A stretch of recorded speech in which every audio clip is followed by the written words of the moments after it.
kan harus saya sebentar Mas ya. Harus Mbak Widya Karena yang moderator ya.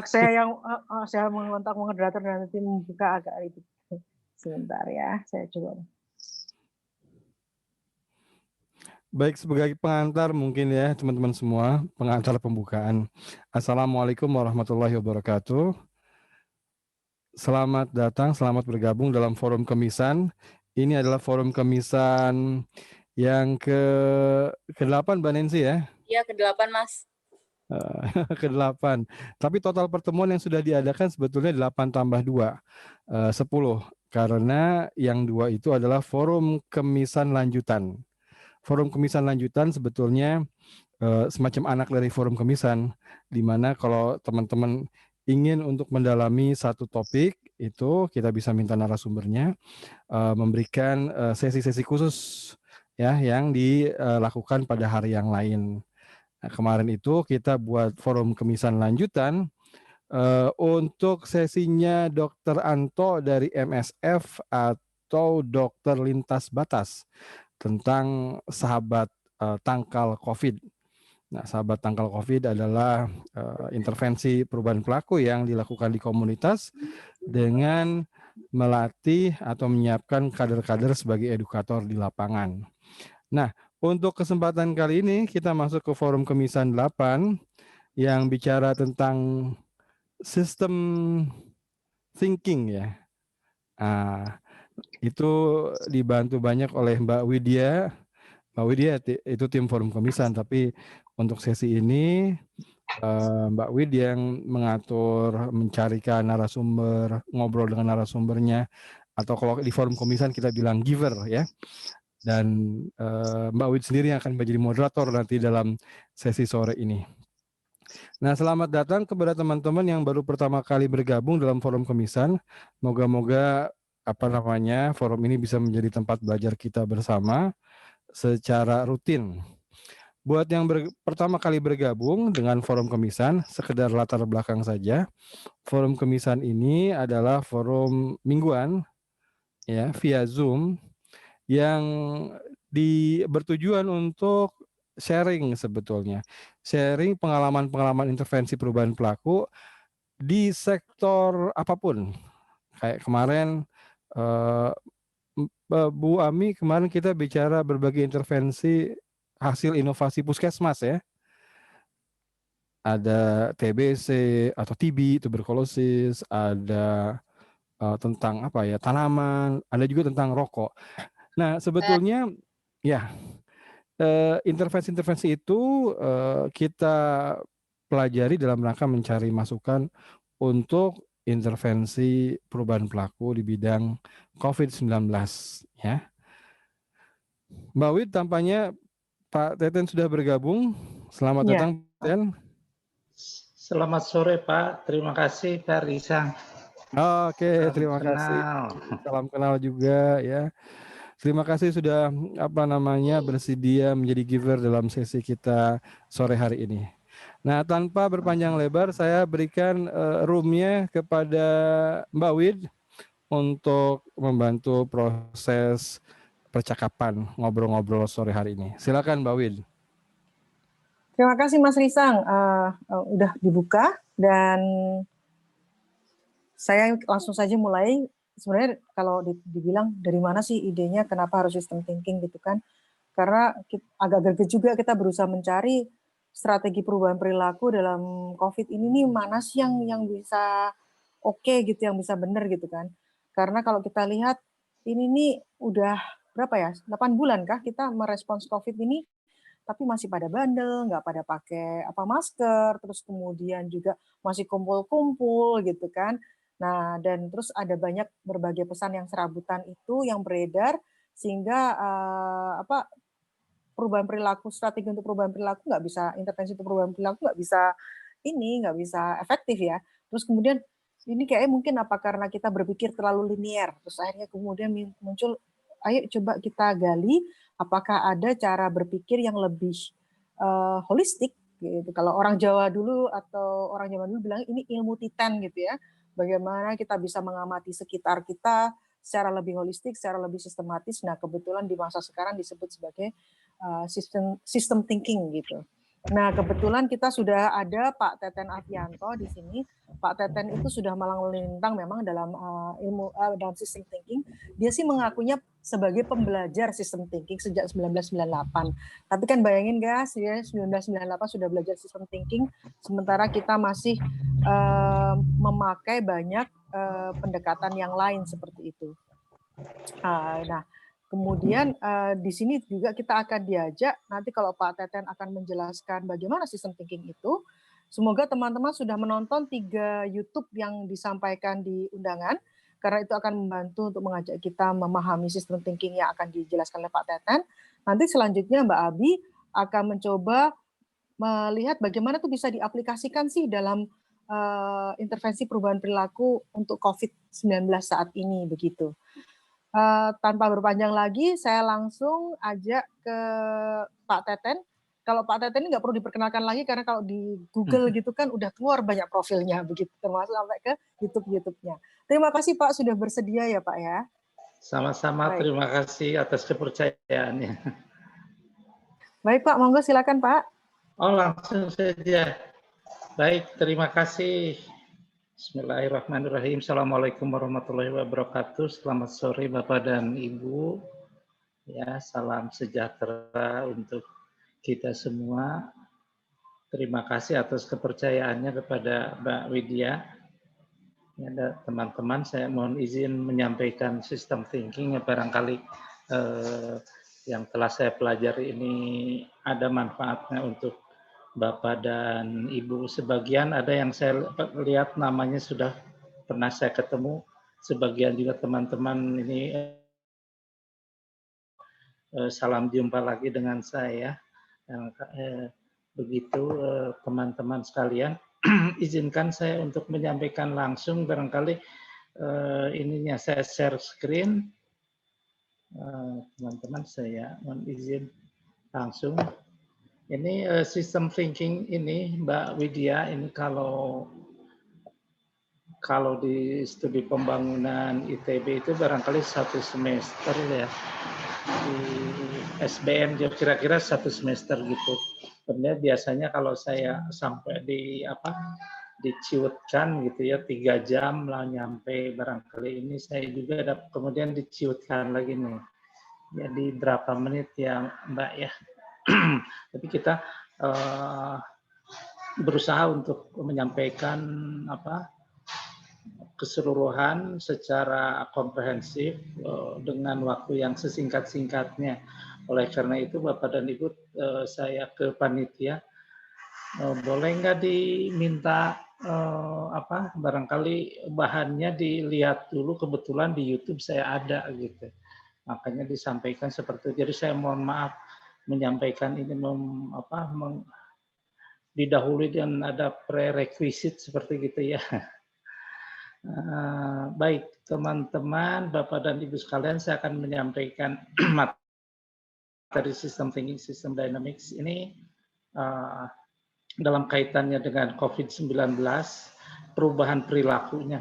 Sistem thinking ini model dan simulasi untuk kebijakan publik ini ya, pada dasarnya untuk mengubah keadaan ya, baik itu keadaan untuk perilaku maupun keadaan secara fisik. Nah, agar langsung ke ininya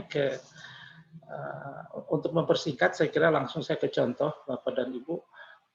Sebelum saya masuk ke COVID ini, saya mau ngajak teman-teman tentang membayangkan sebuah atau mengajak teman-teman untuk melihat sebuah level dalam kita melihat sebuah persoalan. Nah, teman-teman, Bapak dan Ibu sekalian, dalam konteks penyelesaian persoalan, pada dasarnya kita itu melihat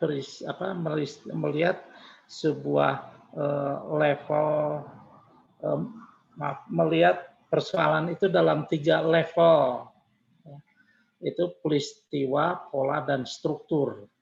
Kita melihat atau perspektif kita dalam melihat persoalan itu peristiwa, pola, dan struktur.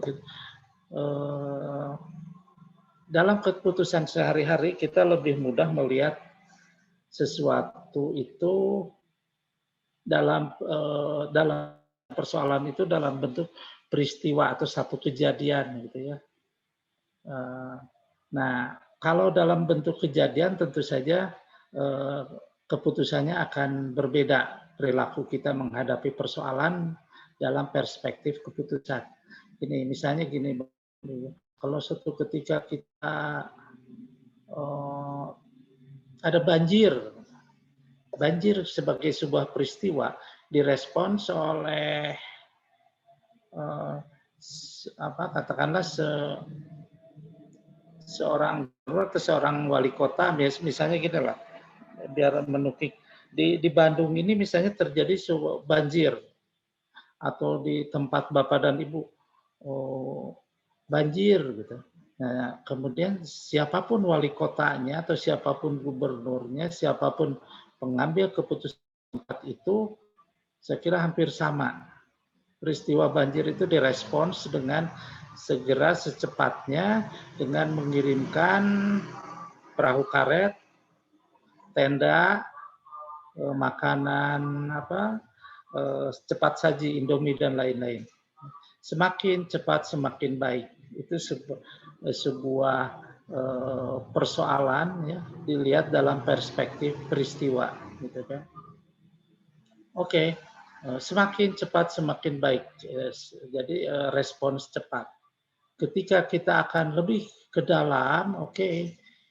Kalau sekali semakin cepat semakin baik, respon cepat, reaksi cepat, oke saja, baik. Tapi ini berulang. Gitu. Kalau berulang, nah dalam benak kita kan menarik waktu ke belakang. Kita mencari pola, ternyata kalau di Bandung ini ya, saya ini tinggal di Bandung, Bapak Ibu, saya ambil contoh di Bandung atau Jakarta lah ya. Kemarin saya di bulan Januari 2020 terkepung di Jakarta sehingga saya tidak bisa pulang ke Bandung. Nah, siapapun gubernurnya kalau mendapat laporan tentang banjir pasti dia mengirim BPBD, Badan Penanggulangan Bencana Daerah, untuk merespons banjir seperti tadi ketika persoalan dilihat dalam perspektif peristiwa. Ketika masuk ke dalam, ya, lebih dalam lagi kita mencari pola. Bapak dan Ibu, banjir ini ternyata berulang. Tahun 2019 juga Januari di Jakarta ini. 2018 juga Januari terjadi di Jakarta ini. 2017 Januari. Nah, kalau begitu saya punya pola deh. Banjir itu akan terjadi pada setiap tahun bulan Januari. Maka 2021, 2022 nggak akan salah deh, banjir terjadi pada bulan Januari. Nah, kalau saya punya pola seperti itu dari data historis yang kita kumpulkan, Bapak dan Ibu, keputusannya tidak lagi reaktif. Oke, kalau sekarang kata gubernur, siapapun gubernur pasti akan, kalau begitu setiap menjelang bulan Januari siapkan perahu karet, siapkan tenda, ungsikan orang-orang yang kira-kira akan terendam banjir. Sedemikian rupa sehingga korban baik harta maupun jiwa akan lebih banyak terselamatkan. Terjadilah seperti itu, Bapak, keputusannya. Tapi itu ya terselamatkan, tapi nggak menjelaskan persoalan ya Bapak dan Ibu. Deh, kalau gitu lebih dalam.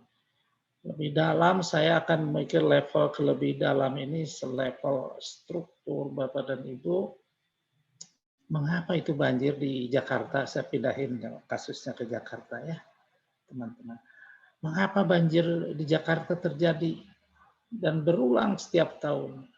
Gini Bapak dan Ibu, ternyata kata Bapak Gubernur itu di Jakarta terjadi banjir karena bulan Januari itu musim hujan.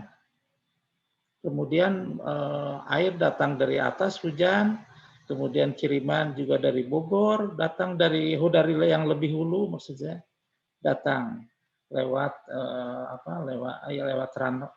lewat air permukaan.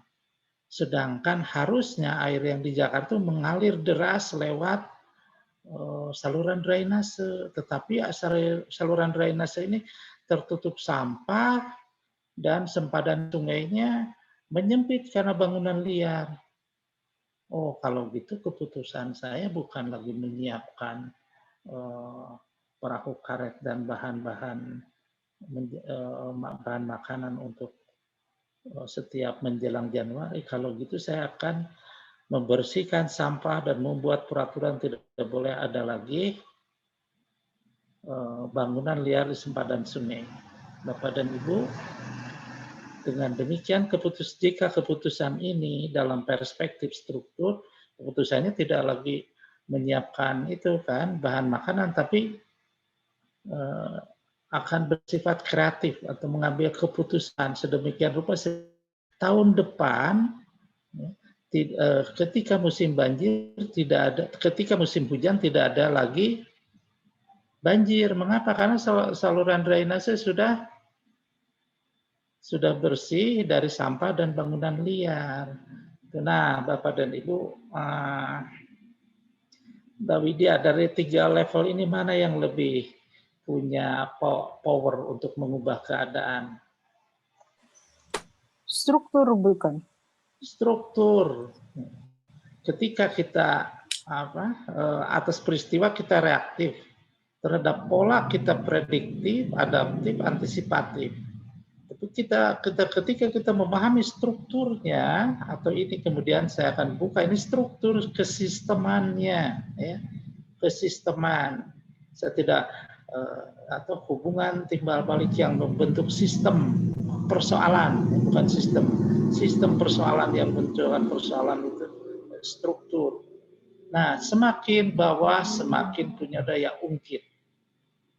Seperti kata Mbak Widya, ya, ketika kita paham persoalan itu secara struktur kesistemannya, maka kita punya daya ungkit daripada kita mengumpulkan data historis untuk mengantisipasi atau kita reaktif atas sebuah peristiwa.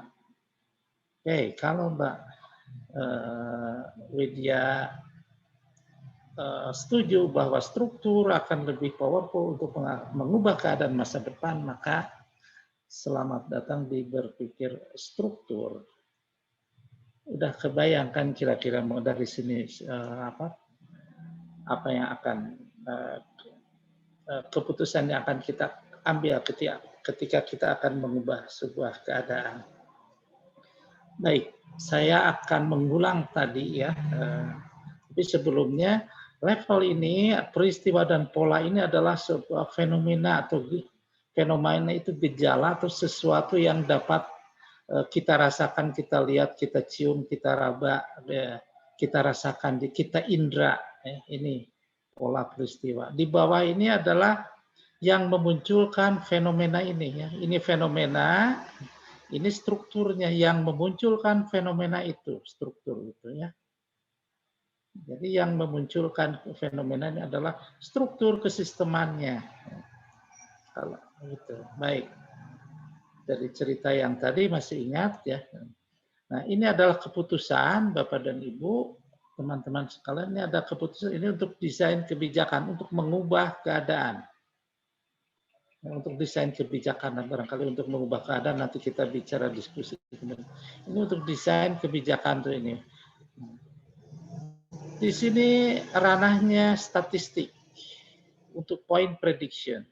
Sedangkan struktur ini adalah sistem thinking dan sistem dynamics modeling itu adanya di sini. Berbicara tentang struktur kesistemannya, tentang mengapa sebuah pola dan kejadian itu muncul. Gitu teman-teman, Bapak dan Ibu. Ya, sekarang saya akan masuk ke persoalan. Baik. Sekarang persoalan. Apa itu persoalan? Secara umum, saya kira Bapak dan Ibu tahu bahwa yang namanya persoalan itu ada gap antara keadaan yang diinginkan dengan keadaan yang existing. Saya akan buat dalam perspektif waktu. Kalau ini adalah garis waktu, ke kanan adalah yang akan datang dan ke kiri adalah yang lalu, maka jika terjadi peristiwa hari ini, ya, sebuah snapshot, ini adalah sebuah peristiwa. Nah, kalau hari ini peristiwa, kemudian saya tarik waktu ke belakang, ya, sekarang itu tahun 2020 ya, misalnya ini tahun 2020 saya tarik di benak pikiran saya 2018, 2019, saya kumpulkan peristiwa-peristiwa tadi, ya, catatan-catatan peristiwa, ya, atau data itu, maka saya terkumpullah data historis dalam rentang waktu sebenarnya. Ini adalah sebuah pola, sebuah catatan kejadian dalam rentang waktu.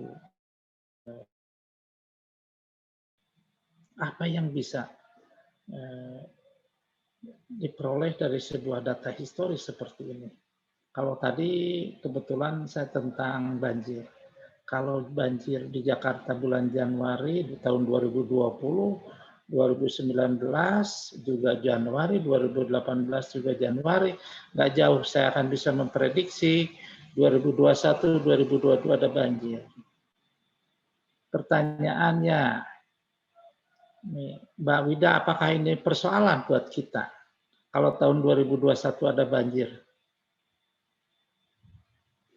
Kalau banjir biasanya sih iya, cuman ini Pak, kalau banjir kan masih bisa diprediksi. Kalau yang data historisnya kecil kayak macam COVID gimana Pak? Ini maaf jadi ini. Oke, nanti kita bahas soal COVID. Oke, ya maaf Pak. Saya akan membentuk pola berpikir teman-teman dulu ya. Nanti masuk ke COVID. Karena COVID kompleks, nggak akan cukup waktunya. Jadi saya ambil tentang banjir Bapak dan Ibu. Biar apa? Biar simpel aja sih Mbak, gitu ya. Biar makasih ya Pak. Siap, nggak apa-apa.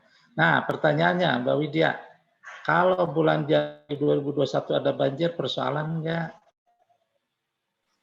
Pak, jangan saya aja dong Pak, pemirsa yang lain juga, pendengar yang lain juga. Ya, persoalan Pak Teten. Takut. Ya, persoalan jelas. Saya malu nih soalnya kalau cuma saya ditanya. Pak Risang. Kayak lagi ujian penyandaran. Soalnya saya nggak berani, takut dimarahin nih selain Mbak Widya. Kalau Mbak Widya ngomel-ngomel, ya jadi berani. Pak Risang, bantuin saya. Nggak berani, hormat senior. Pak Risang, kalau bulan Januari 2021 ada banjir, persoalan nggak? Persoalan dong. Oke, buat Pak Risang itu persoalan karena Anda concern dengan orang-orang, terutama orang-orang di bawah yang jadi korban kebanyakan kan pada posisi. Termasuk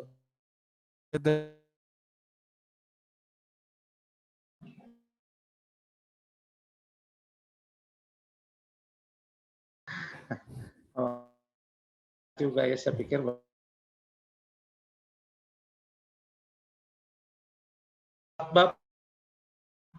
ada kan orang Januari ada banjir, asik. Ada kan? Asik project. Ada kan misalnya? Iya. Ada nggak sih? Ada ya. Bukan Bapak aja yang punya ini. Cuman beda responnya ketika Pak Risang bilang banjir Januari 2021 ada banjir. Waduh. Orang lain jadi korban, saya juga jadi tidak bisa kerja, kata Pak Risang. Tapi ada orang lain banjir, Januari asik. Gitu kan. Nah, proyek atau apapun alasannya. Betul. Jadi, ya ada kan? Ada gitu ya. Jangan bilang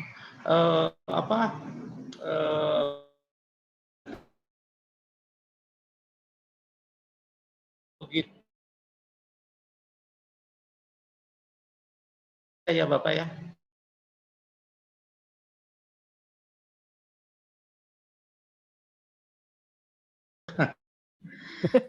Oke, Pak Risang, persoalan. Jadi sekarang definisinya kan saya sebutkan yang namanya persoalan itu jika yang diprediksi beda dengan yang diinginkan kan. Persoalan buat Bapak yang menginginkan tahun depan tidak ada banjir 2021. Nah, tapi kan ada orang yang menginginkan. Jika yang diinginkan berbeda dengan yang diprediksi, maka ini persoalan. Jadi kalau ini saya zoom ya, saya perbesar. Jika yang diprediksi tahun depan ada banjir, yang diinginkan tidak ada banjir, maka gap tuh ini. Ini persoalan. Ketemu kan? Persoalannya adalah ketika ada gap antara yang diprediksi dengan yang diinginkan. Kalau memang yang diinginkan banjir, ya nggak ada persoalan, biasa aja gitu. Nikmati aja kan yang akan datang itu kan. Ya, persoalan bukan yang diprediksi beda dan yang diinginkan. Oke, saya akan bercerita. Jadi system thinking itu apa sih perannya? Pertama, dia akan memprediksi apa yang akan terjadi jika keadaan dibiarkan berlaku, ya. Sama dengan statistik ini, diprediksi. Kedua, bagaimana mengubah keadaan. Oke, mengubah keadaan. Nah, nanti kita konteksnya diubah. Keadaan apa yang ingin diubah, Mbak Widya? Kan perilaku Maksud orang. saya, Pak.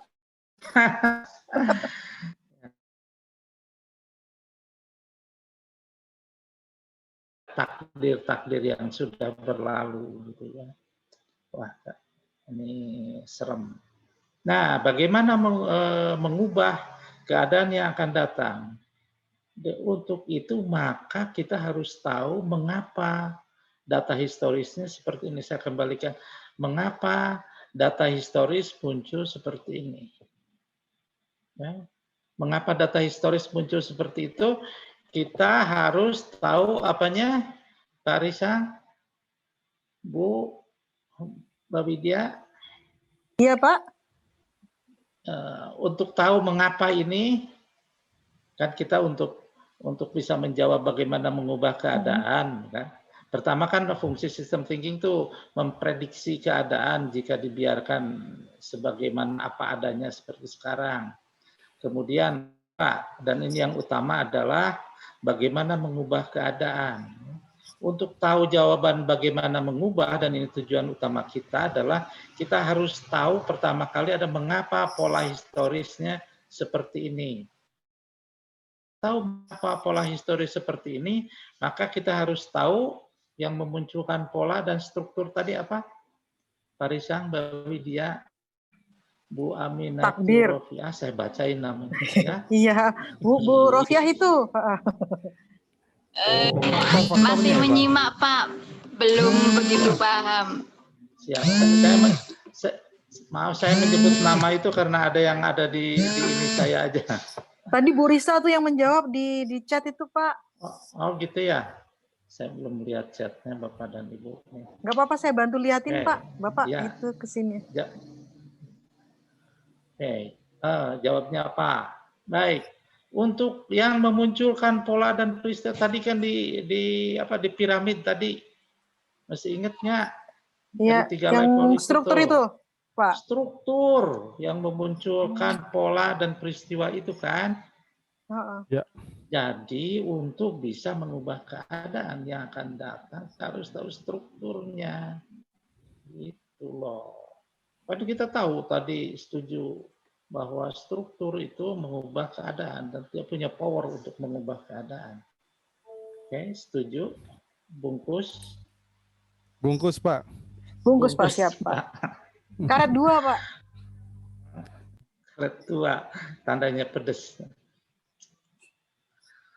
Oke, kita masuklah ke struktur persoalan, struktur kesisteman dari sebuah persoalan. Itu panjangnya, cuma saya pendekkan untuk mengubah.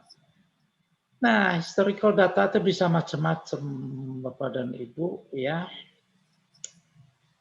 Tidak hanya berulang seperti tadi, seperti banjir, ya. Nah, kembali ini kan bisa aja seperti prediksinya apa. Tidak harus tahu statistik.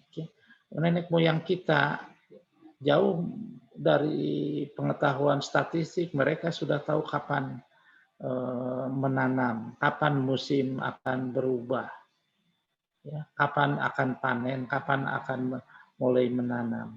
dengan melihat pola-pola. Pola-pola dan kita mengenal dengan sebagai korelasi. Ya. Korelasi itu bisa untuk memprediksi. Ya, ingat, saya akan berbicara tentang korelasi. Pola-pola ini bisa aja yang Bapak dan Ibu biasa hadapin. Ini di sini musim hujan nih. Di Bandung mau hujan di sekitar saya. Biasanya kalau mau hujan ini didahului dengan apa, Pak Risang, kalau di kampung? Petir atau Petir. mendung. Ya, mendung. Nah, biasanya tanda-tanda mau hujan itu mendengar suara apa kalau binatang, tanda-tandanya? Pak Risang Di Jawa namanya keringpong ya? Saya di Jakarta nggak ada. Nah, itu bisa macam-macam. Yang gampang, yang suka mengundang hujan katanya apa? Sang kodok. Oh. Enggak. Ya. Oh ya. Nancy itu yang di desa, Pak. Yang di kota udah jarang ada serangga, Pak. Kata orang tua, nggak ada yang orang kampung nih kayak saya. Jadi kata teman-teman saya yang di kampung, ya, kalau sudah dengar suara kodok, katak, maka itu akan hujan. Dan itu benar, ya. Ya, itu sebuah catatan data historis dari tahun ke tahun, mungkin dari abad ke abad, kemudian orang tua mewariskan, ya, anak cucu kita dalam bentuk kidung, dalam bentuk sesaji, dalam bentuk dongeng, dalam bentuk cerita-cerita rakyat. Ya, itu data historis disampaikan. Salah satu misalnya, nah gitu ke anak-anak itu. Kalau kodok sudah berbunyi berarti itu kita sebentar lagi ada hujan, gitu kan. Nah, maka ya itu kan seperti itulah, begitu kodok bunyi hujan datang, kan diikuti dengan hujan. Coba Pak Risang, ini saya orang kota nih. Nah, Pak Risang, sekarang Oke, Pak. Itu sebuah pola, ya, sebuah korelasi statistik, ya. Itu bukan untuk mengubah keadaan, tapi untuk memprediksi, ya, pola-pola itu, ya. Nah, kemudian apa? Ini penduduk Indonesia, ya. Penduduk Indonesia. Saya kembali mending selesaikan dulu ini. Nah, Pak Risang, kalau kita tahu pola ini, setiap kodok berbunyi maka diikuti dengan hujan. Walaupun itu korelasi, ya, yang diwariskan oleh nenek moyang kita dari awal turun-temurun sampai sekarang kalau di desa. Nah, kalau misalnya kalau suatu ketika Pak Risang mau pergi bertamasya ke desa, begitu mau pulang ke kota, kedengeran suara kodok, waduh, repot nih. Suara kodok bentar lagi hujan, karena saya harus pergi, sedangkan ini menjelang hujan, repot saya, maka saya tangkap, Pak Risang tuh nangkap kodok, dibungkam kodoknya, diikat, sehingga kodok tidak bunyi. Kira-kira hujan turunnya? Tetap hujan. Ya turunlah. Turunlah. Ya, karena hujan bukan ditentukan oleh kodok, gitu ya. Karena hujan ya ditentukan oleh faktor lain, tetapi datangnya beriringan sedemikian rupa sehingga itu bisa dijadikan prediksi, tetapi tidak bisa dijadikan sebuah intervensi untuk kebijakan atau mengubah keadaan. Oke, mengapa? Karena hubungannya korelasi, bukan hubungan kausal. Hujan tidak ditentukan oleh kodok, tetapi muncul secara korelasi. Clear ya, itu dulu antara kausal dan korelasi. Ini untuk teman-teman yang biasa bekerja dengan statistik. Itu ya. Kedua, ini penduduk Indonesia. Polanya bisa aja seperti ini. Ini yang diprediksi, ini yang diinginkan. Gap itu di sini kan. Ini. Ini punya data tadi pagi saya kumpulkan. Ini dari Maret sampai September. Mohon koreksi, ini benar ya tadi pagi saya ambil. Saya kira saya nggak keliru ya. Oh, Nah, kalau dianggap saja keadaan- iya, Pak. Ya, Agak Kalau- susah soalnya. kalau keadaannya seperti ini, Bapak, maka kalau ini dianggap benar, ya, ini kasus terkonfirmasi, maka akan begini diprediksinya kan, yang diprediksi seperti ini naik, ya, yang diinginkan seperti ini. Maka ini persoalannya, gap-nya ini. Gitu Bapak. Ini persoalan yang harus diintervensi seperti ini. Ini pola-pola. Tetapi ingat bahwa pola hanya bisa dipakai untuk prediksi, statistik untuk dipakai prediksi, ya itu selesai. Kita masuk ke struktur kesistemannya tentang mengapa pola ini terjadi. Nah, maka masuklah ke struktur. Nah, struktur ini macam-macam ya. Mengapa bentar. Nah, ketika ini seperti ini, saya kembali ke pola ini ya. Pola seperti ini, ini populasi Indonesia diprediksi naik, sedangkan yang diinginkan turun. Kan? Kita harus tahu mengapa, gitu ya. Data historis ini naik, gitu kan? Ya salah satunya penggambaran struktur itu kan nanti seperti ini ya. Tapi nanti bahas tentang penggambarannya. Dan setelah saya juga nanti ada sesi berikutnya tentang itu dari pembicara selanjutnya mungkin akan lebih detail. Nah, tapi yang pasti ini adalah pola-pola. Nah, berpikir sistem itu adalah mengungkap mengapa pola ini terjadi, bukan mengumpulkan data ya, bukan kemudian membuat korelasinya, tapi mengungkap mengapa ini. Nah, karena mengungkap ini susah, bercerita tentang mengapa, maka kita perlu yang namanya tool atau alat bantu, ya, atau cara teknologi atau apapun namanya untuk bisa menerangkan kompleksitas persoalan yang memunculkan pola ini. Kita harus tahu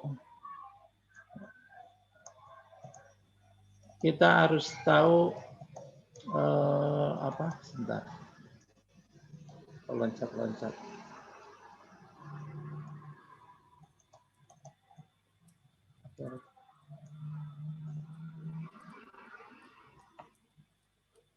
Kita harus tahu mengapa pola ini muncul, yaitu tentang memunculkan pola ini, yaitu tentang sebentar saya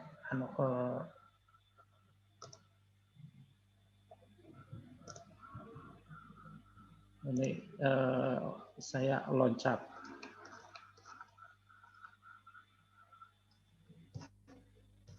Tadi itu sampai COVID. Nah, mengapa ini muncul, yaitu mengungkap tentang struktur kesisteman mengapa pola ini muncul, yaitu struktur kesisteman. Oleh karena ini kompleks dan susah, ya, ini juga kompleks dan susah mengungkapnya, maka kita memerlukan alat bantu. Alat bantu itu namanya system thinking, cara berpikir sistem. Teman-teman barangkali ada yang mengindonesiakannya cara berpikir sistem.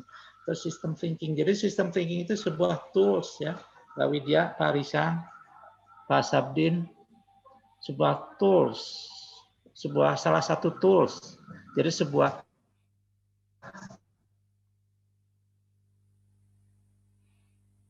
persoalan yang memunculkan pola ini, gitu ya.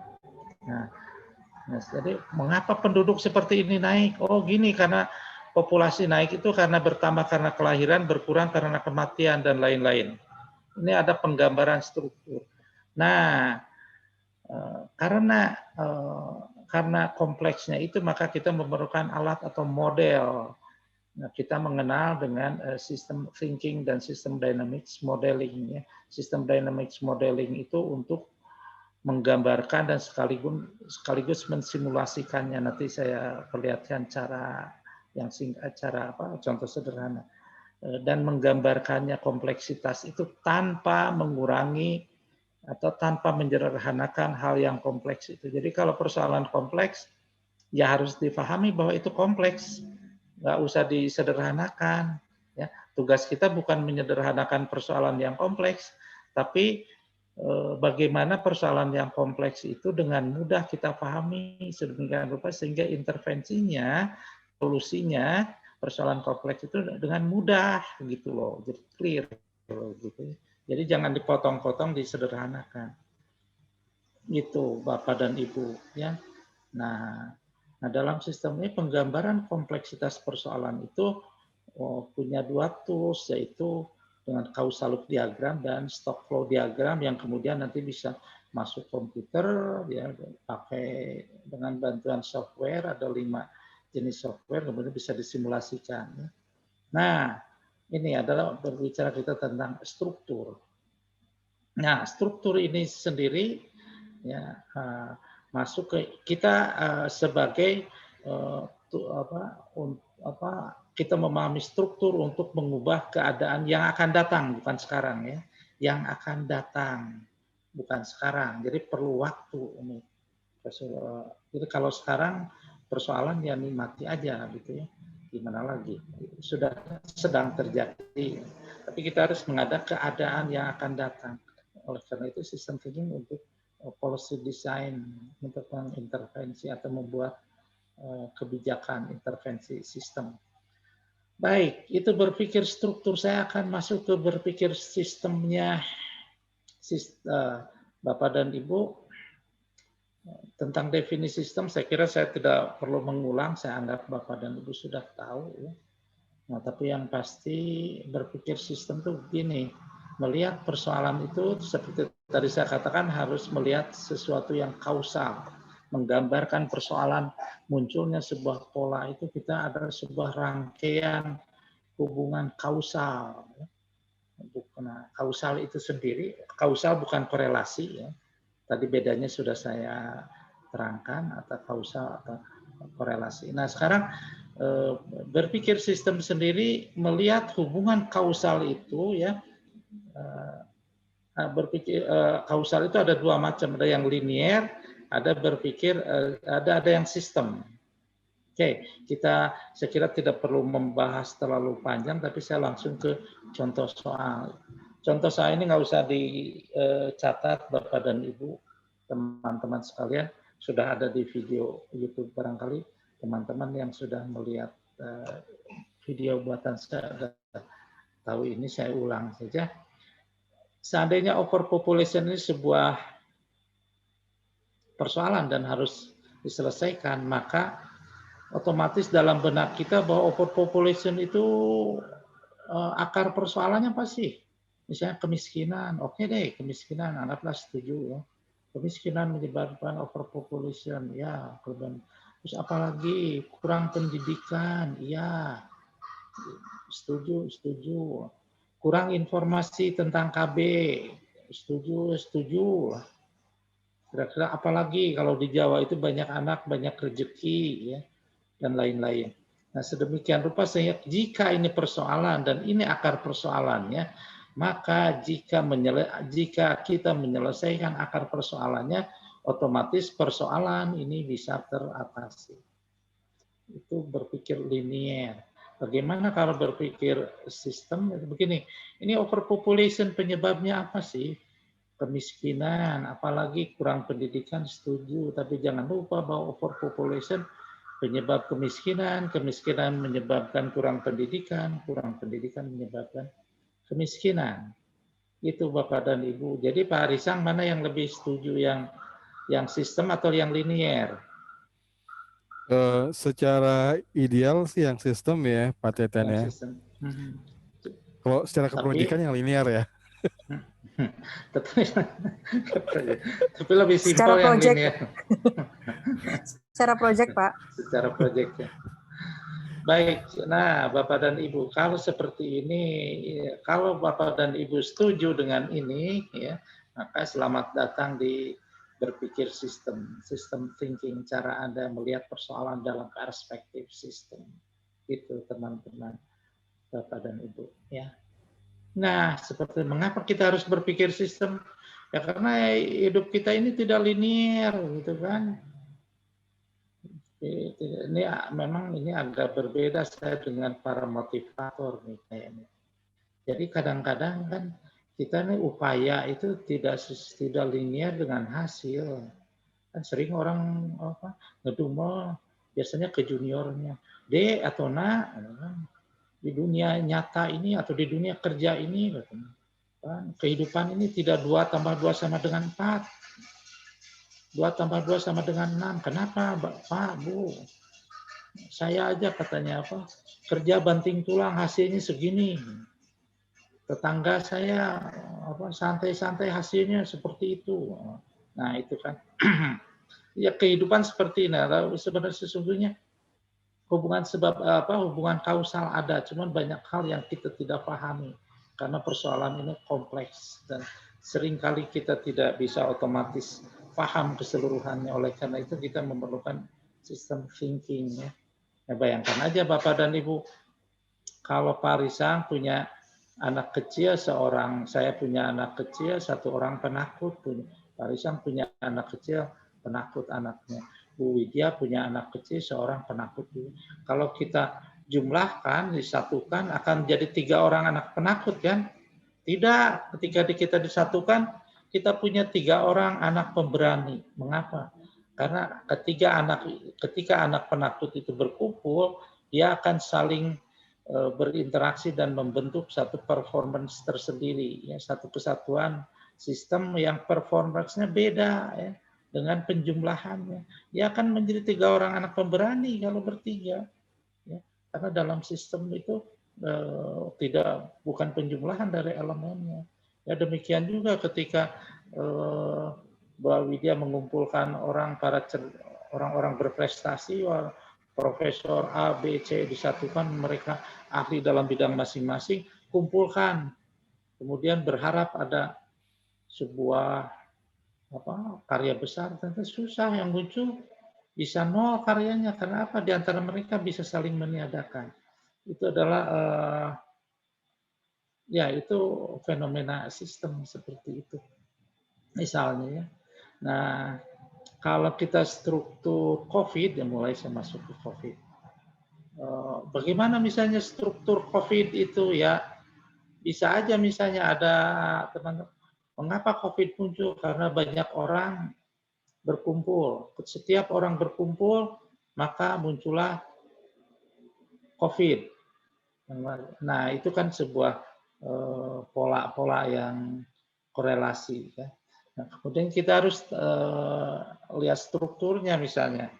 COVID-19 ini muncul ternyata misalnya ini, ya, dia lewat penularan.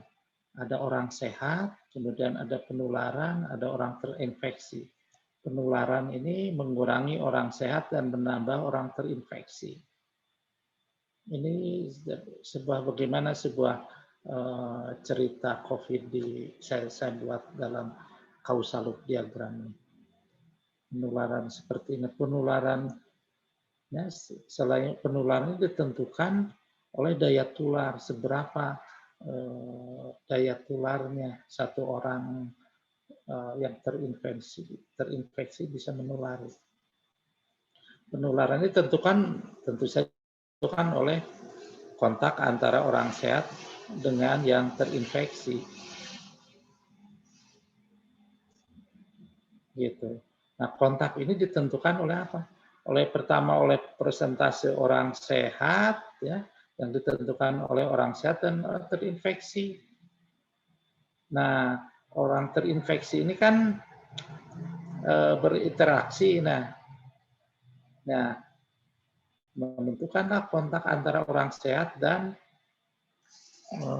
dengan yang terinfeksi. Gitu kan saja. Ini laju kontak. Ini kan ada orang terinfeksi, ya. Ini ada orang sehat. Ini ada laju penularan. Ini kan melakukan sebuah kontak. Gitu. Nah, berapa kali kontaknya, laju kontaknya ditentukan oleh berapa banyak. Misalnya 5 kali sehari. Kalau 5 kali sehari orang yang terinfeksinya 5 orang misalnya, 5 orang, maka ini 5 orang per hari itu kontak dengan orang sehat. Berapa orang sehat yang ada di kelompok itu? Maka ini adalah penggambaran bagaimana sebuah penularan terjadi dalam perspektif sistem seperti ini. Nah, saya karena ini sampai jam berapa, Mbak? Saya udah habis ya kayaknya. Saya percepat, makanya loncat sini. Iya, tapi menarik sih Pak. Jadi saya nggak tega mau Aduh. ini. Nggak apa-apa Pak. Memberhentikan. Maaf, saya nggak tahu diri ini. Harusnya udah terlewat ya. Enggak apa-apa Pak. Mungkin 5 menit lagi. Apakah teman-teman setuju 5-10 menit lagi? Ya, saya mohon maaf saya kebablasan. Setuju, lanjut. Iya, masih pada tune in kan? Aduh, saya mohon maaf. Semua pada setuju, lanjut Pak. Ini lagi keasikan ini mendengarkan. Setuju ya. Iya. Aduh, saya mohon maaf ini. Padahal saya udah lari-lari itu tadi. Lari-lari dikejar setoran. Pak, jangan. Nanti ini terengah-engah Pak. Ayo Pak, silakan Pak. Terengah ya. Baik ya, ada. Nah, teman-teman ini ada sebuah lingkaran ya yang namanya loop ya, namanya causal loop diagram, karena sebuah keadaan itu ini kalau udah saling nge-loop ini otomatis berubah. Oke. Ya, karena sistem thinking itu salah satu kekhasan dia harus membentuk sebuah hubungan itu, membuat loop atau umpan balik seperti itu ya Bapak dan Ibu. Ini ada loop seperti ini. Saya akan percepat aja ini supaya ini ya. Nah, itu kira-kira berpikir sistem menggambarkan bagaimana COVID menular secara generik ya Bapak dan Ibu. Ini saya perlu, kalau kompleks lain lagi, ini perlu 1 harian. Ini saya itu seperti. Nah, dari gambaran ini misalnya kalau mau ingin ke sistem dynamics ya, kalau disimulasikan kira-kira seperti ini Bapak dan Ibu ya. Kalau disimulasikan, nah ya, kalau misalnya daya tularnya naik atau turun misalnya ya, ini seperti ini. Ini adalah sebentar saya ketutup nih. Nah, ini adalah populasi yang semakin lama semakin sementara yang terinfeksi semakin lama semakin naik. Nah, Pak ini Teten, laju penularan maaf. seperti ini ya. Pak Teten, Ya? maaf itu layarnya masih yang loop tadi. Yang tadi ya? Sorry. Yang Aduh. itu Ya. masih yang tadi. Enggak apa-apa Pak. Ya, betul. Yang sistem dynamics-nya belum kelihatan Pak. Siap. Aduh, lupa nih. Siap ya. Oke.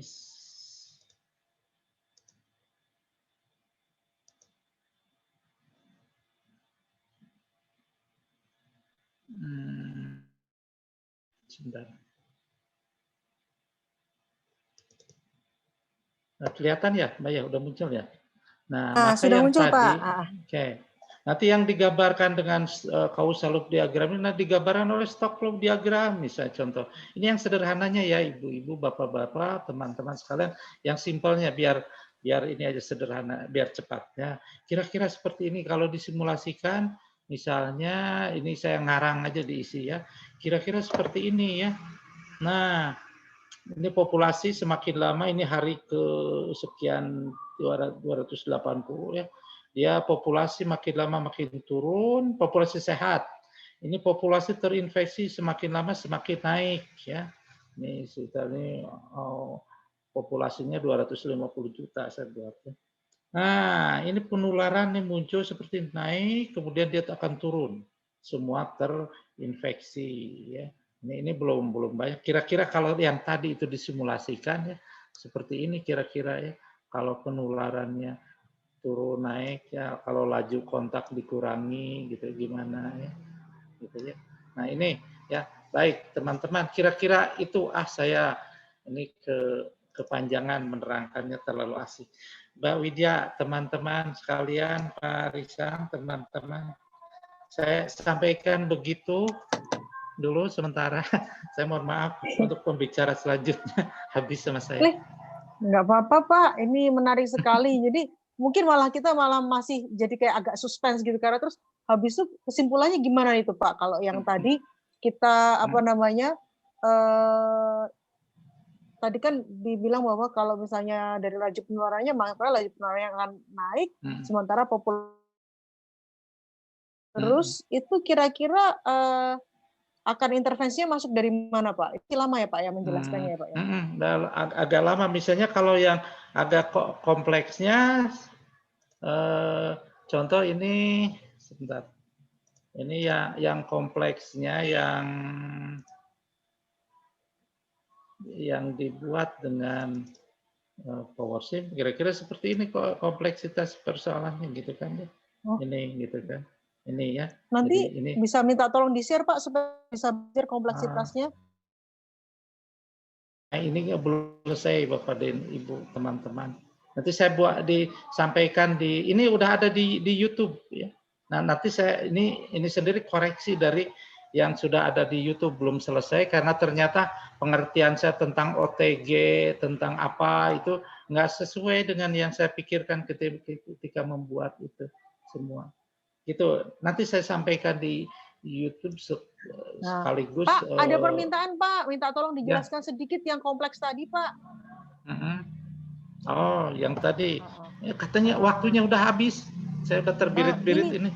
Enggak apa-apa Pak, ini penasaran soalnya kalau enggak gantung. Sayang, Mbak Abi nungguin bentar ya Mbak ya. Nah, Mbak Abi nanti. Ya.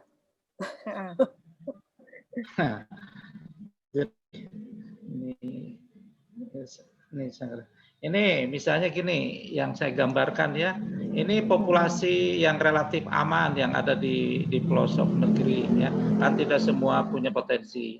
Kita ini negara yang 17.000 pulau yang berpenduduk berapa sekitar 5.000 pulau ya. Ada kan di antara itu yang di luar di luar pulau yang ini. Nah, ini populasi rentan. Kemudian ini populasi tertular. Ini ada laju penularan dari rentan masuk penularan karena ada laju penularan. Laju penularan itu ditentukan oleh daya tular.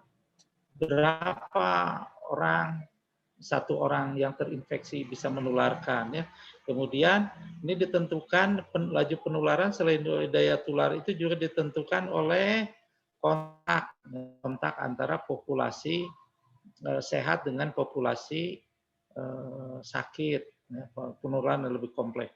Kemudian yang populasi tertular ini, populasi tertular yang dikarantina, artinya yang sudah bisa diketahui, terdeteksi masuk karantina. Secara umum ya karantina itu bukan karantina secara resmi, mengisolasi diri, baik itu di rumah sakit maupun di dirinya sendiri. Kemudian sebagian yang tertular ini kan dia sakit dalam 14 hari. Ya, kemudian sakit, sebagian dari sakit meninggal, sebagai 2,5%. Kemudian sebagian besar ini sembuh. Kemudian ini yang tidak diketahui ya. Ini laju yang sakit, tetapi yang tidak diketahui populasi sakit. Yang tertular itu sesungguhnya kan kita nggak tahu. Sekarang itu ada berapa yang terdeteksi kemudian masuk ke isolasi, baik itu sendiri maupun di rumah sakit kan ini. Kan yang tidak terdeteksi, tidak terkena rapid test, tidak kena swab kan banyak kan di sini. Nah setelah ini di karantina baru masuk populasi sakit dan populasi meninggal. Meninggal di karantina artinya diisolasi. Ini saya salah ya pengertiannya. Pengertian karantina secara umum karena pengertian saya awalnya ya. Meninggal, sebagian juga kan sembuh. Nah ini kan yang tercatat oleh kita tuh ini populasi tertular diketahui kemudian masuk ke populasi yang diisolasi dimanapun dia, kemudian 14 hari kemudian dia sakit, kemudian populasinya sembuh, sebagian itu meninggal. Tapi kan banyak yang sebenarnya udah terinfeksi, tetapi dia tidak terdeteksi karena nggak kena swab. Masuknya ke sini, 14 hari kemudian dia sakit, kemudian meninggal, sebagian juga sembuh. Nah, gitu.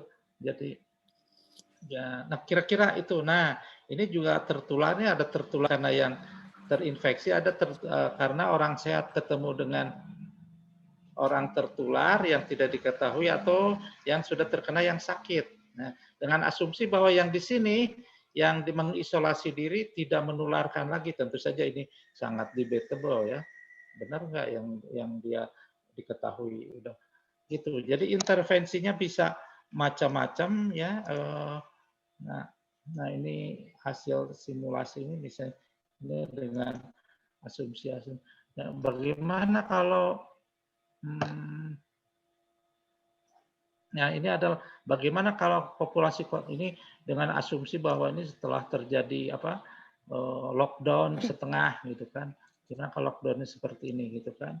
Nah, kalau daya tularnya turun, ya, fraksi yang dikarantina berapa hanya 20% dari gitu kan. Bisa kemudian disimulasikan gitu kan. Ya itu ya ini simulasi saja. Nah, simulasi akhir ini tidak ada artinya kalau kita tidak berpikir sistem. Karena dasar dari simulasi sistem dinamik adalah sistem thinking gitu. Ya. Ini hanya main-main aja gitu ya. Ini hanya persoalan plus minus bagi kali sebenarnya. Ini hanya sebuah tools. Ini hanya salah satu tools. Ini hanya cara, hanya alat saja, hanya kalkulator dari sebuah persoalan matematis gitu ya. Nah, kembali ke berpikir sistem tadi kalau saya sih.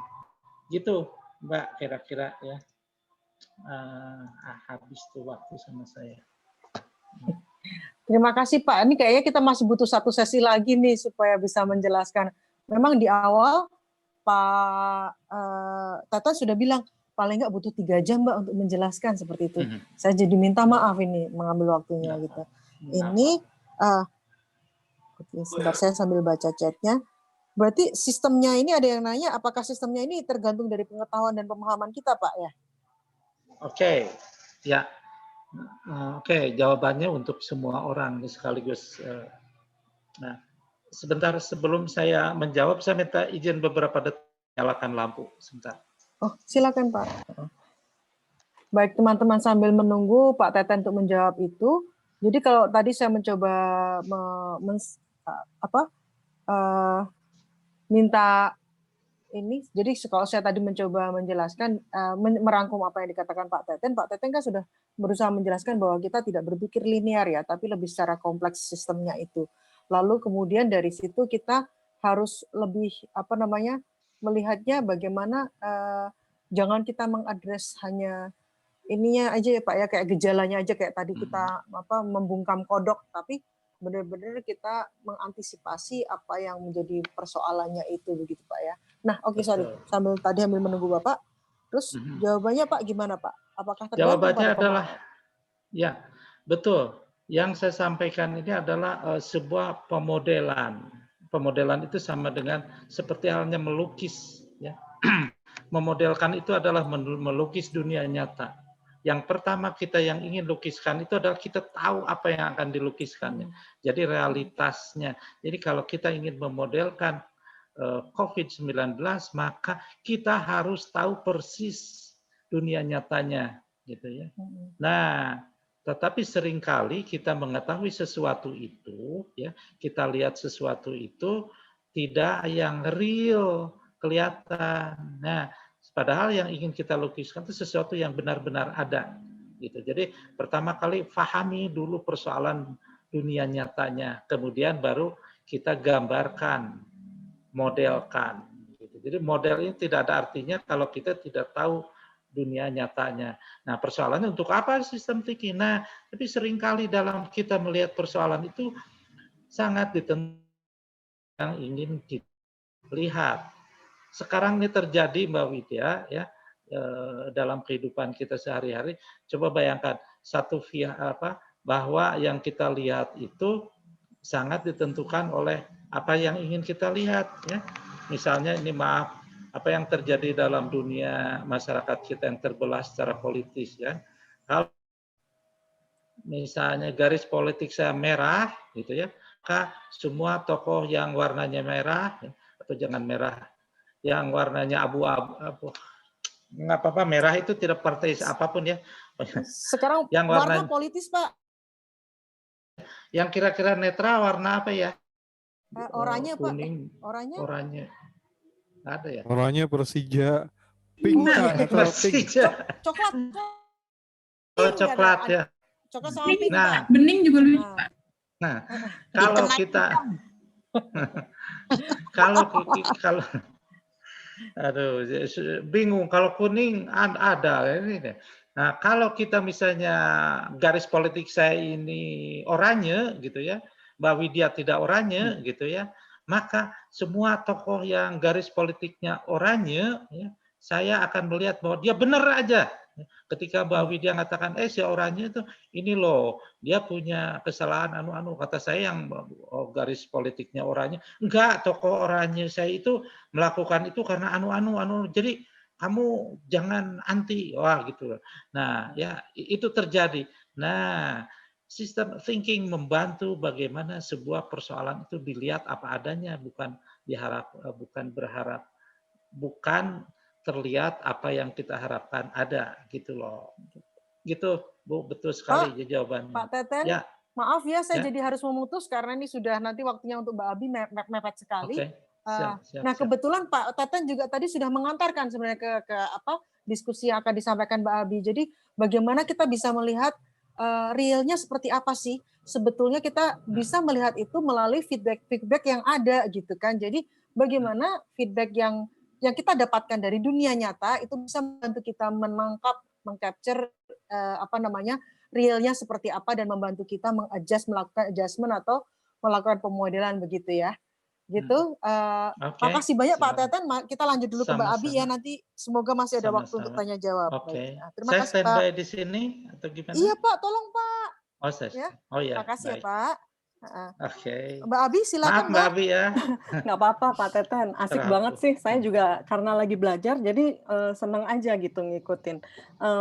Saya mau cerita sedikit nih. Boleh share screen ya? Boleh banget Mbak Abi, silakan Mbak. Mbak Widya hari ini agak-agak sopan santun. Oke, jadi teman-teman saya tuh kerja di untuk mengupayakan perubahan sosial dan perilaku melalui komunikasi itu sudah cukup lama.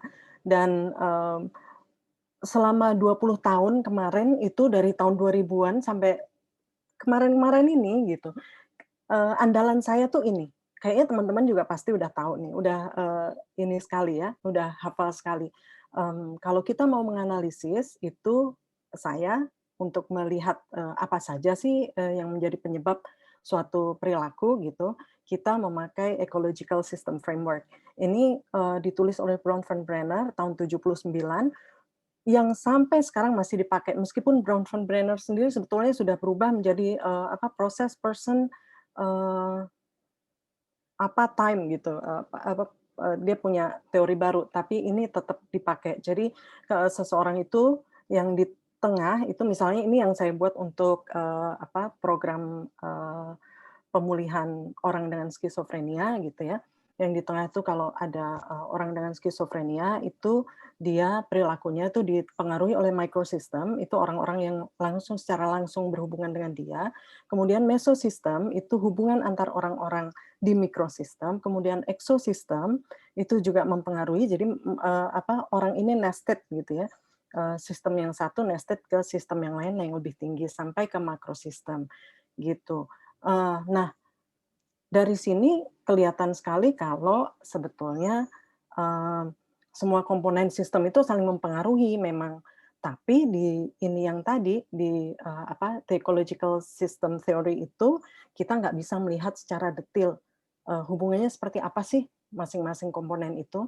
Kalau di system thinking kayak yang tadi Pak Teten cerita, kalau ada satu komponen berubah, kelihatan sekali akan terjadi gelombang yang akhirnya mengubah komponen-komponen lain sampai kembali lagi ke komponen yang awal. Ini udah tadi Pak Teten cerita ini tentang linearitas. Kalau kita pikir kalau ada komunikasi perubahan perilaku ke perilaku masyarakat itu kausal dan linear. Maksudnya kalau komunikasinya bagus, perilaku masyarakat berubah, udah titik gitu sampai di situ. Nah, ternyata sebetulnya nggak seperti ini. Ini perilaku masyarakat dalam pencegahan COVID. Ini kalau feedback loop dalam sistem thinking, perilaku masyarakat dalam pencegahan COVID itu dipengaruhi, kita punya mempengaruhi komunikasi perubahan perilaku karena kita menganalisis itu.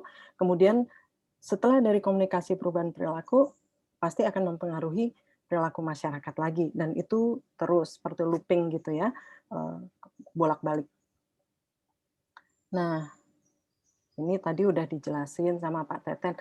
Nah, saya karena masih belajar banget, jadi nanti mungkin kalau Pak Teten melihat ada yang nggak pas gitu, silakan Pak Teten memberi masukan ya. Ya Pak ya. Oke. Ini tadi juga sudah dijelaskan oleh Pak Teten tentang reinforcing feedback, balancing feedback. Tadi udah dijelaskan kalau reinforcing itu meningkatkan ya, mensupport. Kalau balancing itu cenderung untuk mengembalikan ke homeostatis gitu, ke keseimbangan yang hilang.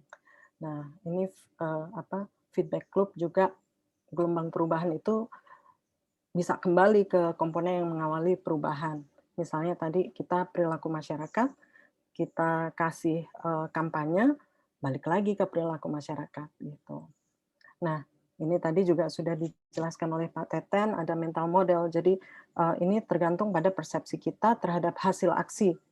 Kita melakukan kampanye, itu hasilnya seperti apa, bagaimana pengaruhnya ke ini yang lain. Itu. Dan feedback loop ini katanya adalah karakteristik integral di sebuah sistem. Kurang lebih kayaknya seperti ini ya Pak Teten ya. Jadi fungsi input ini misalnya fungsi input, kemudian ada pembandingnya itu ada standar dan referensi nilai, kemudian dia menghasilkan output, dan output ini kemudian memberikan dampak. Nah, di sini akan ada banyak sekali gangguan-gangguan. Jadi kayak misalnya seperti ini nih yang kita lakukan biasanya ya nggak teman-teman? Ada praktik pencegahan COVID-19 di masyarakat. Apakah masyarakat memakai masker, dia paham atau tidak gitu ya. Kurang lebih apakah mereka melakukan itu. Nah, kita melihat apakah kalau kita pengen masyarakat yang sehat dan sejahtera itu harusnya mereka melakukan protokol COVID gitu, protokol untuk pencegahan COVID. Misalnya kampanye 3M ini, masker, jaga jarak, cuci tangan pakai sabun. Nah, dari kampanye ini kita lihat hasilnya masyarakat mempraktikkan 3M. Tetapi setelah itu apa yang terjadi? Ini yang kita kadang-kadang tidak melihat gitu. Misalnya ada yang namanya, ini dampaknya misalnya masker jadi langka. Terus mereka nggak bisa kerja karena katanya PSBB nggak boleh keluar gitu. Terus karena banyak cuci tangan pakai sabun, jadi rekeningnya mahal. Nah ini sementara kita nggak melihat apakah benar nggak sih kalau aku pakai masker tuh akan benar-benar enggak ketularan COVID gitu. Sementara banyak cerita, dia tinggal di rumah tuh, tapi tetap aja kena COVID, nggak tahu kenapa tuh, ini gitu misalnya. Jadi ini akan mempengaruhi praktik pencegahan COVID di masyarakat. Nah, gangguannya seperti apa? Kita sering sekali nih ngomongin masalah gangguan ya. Misalnya yang ini, ada tokoh masyarakat atau tokoh agama yang tidak mendukung. Ini dari, maaf ya teman-teman, saya ngambil dari chat kita di grup, WhatsApp grup, tapi nggak pakai izin karena keburu-buru, maaf. Nggak apa-apa ya. Jadi ini misalnya ada ulama yang masih belum mendukung, tapi masyarakatnya sungkan untuk ngingetin. Terus ini ada solusinya gitu, kurang lebih seperti ini. Mungkin kita bisa lihat nanti apakah ini bisa benar-benar memberikan pemecahan di masalah itu atau tidak. Tapi ini yang secara teoritis atau kita belajar dari sejarah tadi belajar dari sejarah itu maksudnya dari teman-teman yang sudah berpengalaman gitu ya, dan kemudian mungkin kita bisa melihat ke belakang lagi kalau kayak gini gimana sih biasanya orang-orang gitu. Nah, terus ada juga ini misalnya video dari Menteri Kesehatan, orang pakai ini padahal sebetulnya ini noise aja ya. sebetulnya ini keluarnya udah dulu nih, udah zaman tahun berapa, mungkin bukan tahun berapa ya, tahun inilah ya, tapi udah dari awal gitu, bahwa nggak perlu pakai masker, masker tuh untuk yang sakit aja, tapi keluar lagi nih sekarang, katanya begitu.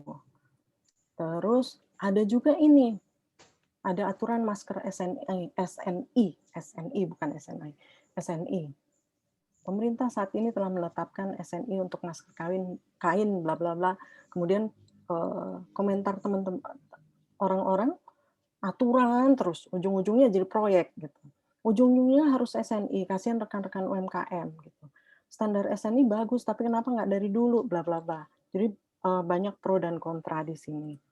Kemudian ada ini lagi, jangan mengcovidkan, kata Pak Muldoko. Padahal Pak Muldoko ini adalah high level official ya. Dia kepala kantor staf presiden kalau nggak salah. High level official bilang begitu. Nah ini juga pengaruh ke driver ojol. Ada teman yang ketemu driver ojol sudah 2 kali bilang banyak orang di-COVID-kan. Aslinya nggak sebanyak itu, misalnya seperti itu. Terus juga ada biaya tes yang bervariasi dan sebagainya, kesulitan untuk mendapatkan tempat perawatan. Jadi semuanya memperluas, menjadikan complicated gitu. Jadi masalah yang tadinya kita pikir linear saja ternyata complicated sekali. Ini kemudian ada asosiasi rumah sakit menanggapi tudingan miring tentang mengcovidkan pasien. Jadi mereka membela diri, enggak kayak gitu sebetulnya gitu. Nah, ini juga ada lagi nih yang lucu-lucu sebetulnya. Aparatnya dibuat nggak berdaya sama oma-oma. Jadi ada oma-oma naik sepeda teriak-teriak marah-marah gitu. Ada juga yang kayak gitu. Itu juga disebarkan kemana-mana. Jadi ada gelombang-gelombang gitu ya. Nah, kalau dari situ tadi, kalau saya sih berkesimpulan bahwa COVID-19 ini masalahnya tidak linear, bukan simpel, apalagi statis, nggak bergerak gitu ya. Terus tidak berdiri sendiri tanpa terhubung dengan sistem lain. Ada sistem kesehatan, ada sistem kesehatan misalnya perawatan, sistem pencegahan dan sebagainya. Terus sistem itu sendiri juga kompleks karena di tiap-tiap daerah kayaknya akan berbeda. Kondisi dan intervensi yang sama belum tentu akan menghasilkan hal yang sama.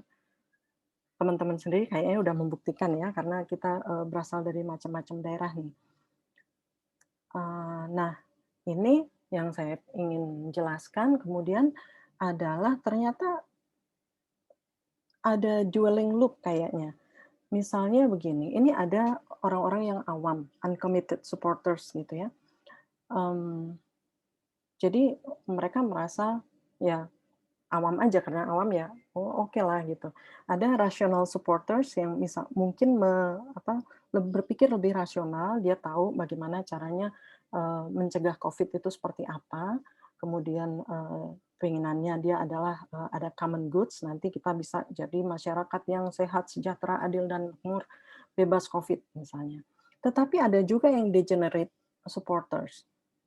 Jadi supporters yang membuat ini menjadi turun gitu. Seberat apapun kita mencoba, dari sisi yang lain tuh selalu ada yang meng-counters gitu. Kayak gitu. Dengan misalnya false memes, sementara kayak tadi ya, ada gambar-gambar dan sebagainya, video-video gitu. Nah, ini tadi kalau kausalitas, ini tadi feedback loop, ini kausalitas, kalau A naik, maka B juga naik. Ini Pak Teten tadi juga sudah cerita. Nah, terus ada ini juga nih. Ini saya dapat dari punya orang sebetulnya, jadi saya cuma ngambil aja. Ini ada causal loop diagrams of classic activism katanya. Jadi orang-orang kita yang ada di bawah ini kita kita mengalaminya ini. Jadi ada problem commitment, ada pemahaman tentang simptom, kemudian kita tahu ini ada unsolved problems gitu. Jadi simptomnya ini. Kemudian ini yang paling bawah ya, untuk klub paling bawah. Kemudian ada motivasi untuk menyelesaikannya. kemudian ada upaya untuk mengubah gitu. Tetapi ada hal lain lagi yang mempengaruhi itu ternyata. Jadi kayak misalnya force committed to favor change ini mempengaruhi work. Jadi orang jadi mau untuk proper coupling, maksudnya misalnya kesehatan dan ekonomi, misalnya masalah kesehatan dan ekonomi. Kemudian proper practices-nya seperti apa, kemudian ada yang mengadopsi, tapi yang mengadopsi ini ternyata ada tekanan dari atas, change resistance itu. Jadi ya gitulah. Jadi ada ini bisa nanti dilihat apakah ini adalah sistemik atau bukan, atau individual gitu. Kalau sistemik artinya lebih ke struktur kayaknya. Kalau individual biasanya sih kita bisa satu-satu gampang sekali pecahkan. Kayak misalnya ada satu tokoh agama marah-marah karena disuruh pakai ini cuma satu aja. Jadi event kayak yang tadi Pak Teten jelaskan, peristiwanya seperti ini gitu. Tapi strukturnya nanti dulu kita lihat lagi gitu. Nah, ini juga bukan saya, karena saya kebetulan sedang ya tidak ada kapasitas untuk melakukan ini ya pada saat ini. Jadi untuk melakukan analisis dengan menggunakan system thinking, tapi kira-kira seperti ini. Sebelah kanan atas teman-teman bisa lihat apakah ini public health risk communication, apakah dia efektif atau enggak, dia mempengaruhi ke public awareness mempengaruhi ke public outreach. Kemudian outreach itu kemarahan gitu ya, novelty dari problem itu sendiri, COVID sendiri karena dia baru, jadi orang jadi agak-agak tegang gimana gitu. Kemudian juga ada trust in authorities, accountability-nya juga seperti apa. Jadi semua ini berpengaruh gitu.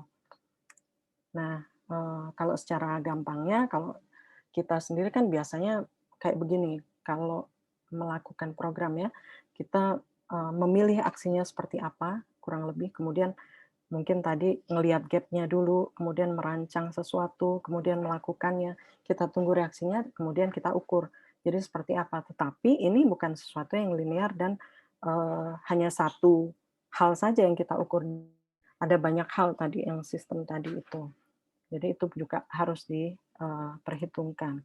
Nah, kalau menurut teman-teman, saya nggak tahu apakah cukup jelas atau enggak ya, mestinya karena tadi juga sudah diceritain sama Pak Teten, mungkin sudah lumayan jelas juga, karena complicated menjadi kompleks, dari complicated menjadi kompleks dengan system thinking. Kita bisa meletakkan di mana sih siapa mempengaruhi siapa, apa mempengaruhi apa, kemudian letaknya di mana gitu. Jadi kita bisa membayangkan dan mengenali faktor yang berpengaruh pada perilaku dan tatanan sosial masyarakat, keuntungan yang melakukan ini. Kemudian kita juga melihat hubungan antara faktor-faktor tingkat global, lokal, kemudian antar sektor, misalnya ini ekonomi, ini kesehatan misalnya. Kemudian perspektif juga dalam hal ini misalnya, oh ini bagian komunikasi, ini bagian kesehatan, ini bagian ekonomi misalnya. Kemudian juga kita karena terus-menerus memonitor gitu ya. Jadi bukan melakukan potret satu kali spread gitu udah, oh ini hasilnya. Ternyata enggak, hasil itu masih mempengaruhi hal lain yang kemudian mempengaruhi hal lain lagi gitu. Dan jadi kita tahu kalau masalah itu bisa menimbulkan masalah baru gitu. Terus juga memperhatikan ada unintended outcomes atau impact. Misalnya tadi sebetulnya kita pengennya supaya masker itu standar gitu ya, bagus. Semua orang tahu ini supaya aman gitu. Tapi ternyata tidak hanya itu, efeknya bukan di situ saja, tapi juga orang berpikiran lain gitu. Terus membantu mengenali motivasi dan tujuan pemangku kepentingan. Kemudian juga mengenali feedback loop yang kuat dan dominan dan yang lemah gitu. Jadi mana nih feedback loop yang kuat? Oh kayaknya yang di sini, yang di bawah nih kuat. Kemudian yang lemah mana? Yang di atas misalnya gitu. Atau sebaliknya, lebih banyak sebaliknya sih. update progres secara keseluruhan, bukan hanya komponen tertentu, bahwa ini penting nih, update progres itu harus secara keseluruhan. Kemudian juga bisa mengingatkan kita untuk menyusun metode pengumpulan data tingkat komunitas yang lebih baik dan mudah, supaya komunitas kita juga aware, kemudian juga bisa melakukan monitoring dan melihat kira-kira apa sih yang perlu dilakukan untuk ini strukturnya di mana sih masalahnya tuh, root cause-nya apa gitu. Kenapa ada resistensi terhadap perubahan gitu, misalnya seperti itu. Oke, kayaknya itu aja sih. Cepet kan? Mbak, itu yang terakhir kok bahasa Inggris semua, bingung ini. Saya tadi lupa. Ini cuman ini aja, quote dari seseorang gitu ya, bahwa feedback loops itu sangat powerful gitu. Jadi initial change di tadi yang komponen awal itu bisa mempengaruhi yang lain dan kembali lagi gitu. Oke. Gitu aja Baik, sih. nanti sambil kita bantu ya, kalau teman-teman kalau misalnya ini sebagian yang pakai bahasa Inggris itu, apakah perlu kita terjemahkan nggak? Silakan tulis di chat. Saya memang oke, nanti saya akan bantu terjemahkan sebelum kita share. Oke, baik. Makasih Mas Denny. Kita nanti akan bantu terjemahkan sebelum di-share ya yang ini ya. Saya berikan waktu untuk 2 penanya saja, karena dan tolong langsung jelaskan kepada siapa yang ditanya gitu. Silakan langsung buka mic-nya dan berbicara. Ayo cepet-cepetan yang buka mic dan mau menanyakan. Langsung saja. Nggak ada yang nanya? Udah jelas semua? Halo. Ya, silakan. Ya, halo. Silakan Mbak. Mbak Kiki. Aduh, maaf Mbak Kiki. Ya, halo Mbak Widya, selamat sore. Selamat sore Mbak Kiki. Pak Teten. Silakan Mbak. Ya, Selamat sore. terima kasih. Saya belajar banyak dari 2 presentasi yang diberikan dan ini luar biasa pentingnya. Saya hanya mau, maaf, saya perkenalkan, saya Kiki dari UNICEF. Sehari-hari bekerja sebagai di area komunikasi perubahan perilaku, bantu juga teman-teman di Satgas dan di Komite Penanggulangan COVID-19. Saya cuma ingin bertanya, menggunakan sistem thinking, kemudian bagaimana ya menjelaskannya? Ini perlu waktu, perlu resource begitu ya. Artinya untuk bisa melakukan proses ini dengan baik, kita perlu punya data yang memadai. Kita perlu memiliki cukup waktu untuk membuat analisa.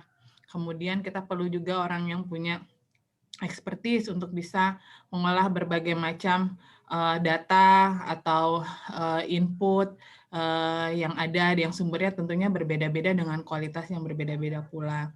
Nah, seringkali dalam banyak respon, terutama di situasi emergency maupun penanganan outbreak atau pandemi seperti ini, saya merasa proses ini dilewatkan karena satu, tidak punya cukup waktu untuk melakukan refleksi atau berpikir dengan lebih komprehensif begitu ya. Dan kedua, tidak cukup punya data begitu, sehingga atau ada banyak data tapi kemudian kualitasnya berbeda-beda atau kemudian tidak punya cukup waktu atau kemampuan atau resource untuk menganalisanya. Sehingga untuk menerapkan ini pada situasi yang real kadang menjadi sulit gitu. Belum lagi masing-masing orang, misalnya kalau dalam penanganan outbreak seperti ini kompleks sekali karena banyak sekali pihak yang terlibat dengan background yang berbeda-beda. Mau bertanya ke Bapak Ibu, ke Pak Teten dan ke Mbak Abi ya. Ini biasanya apakah sudah pernah misalnya menggunakan ini dalam satu kondisi atau program tertentu atau emergency response dan bagaimana itu bisa dilakukan gitu. Terima kasih. Siapa dulu? Teten dulu aja. Saya dulu. Ya. Baik, terima kasih. Mbak Kiki, saya mencoba menjawab mudah-mudahan pertama tentang data dalam sistem thinking dan sistem dynamics modeling itu data itu tidak numerical data, itu data numerik itu hanya paling kecil yang dipakai. Yang paling banyak adalah data yang kalau istilah si founder sistem itu written data dan mental data gitu. Jadi banyak hal yang sifatnya yang tidak numerik gitu datanya, banyak hal ya seperti tadi saya menerangkan tentang COVID strukturnya dulu data belakangan, bahkan tadi sebagian data saya asumsi saja gitu ya tentang data, tentang emergency response barangkali sistem thinking lebih banyak ke barangkali mengubah keadaannya gitu ya.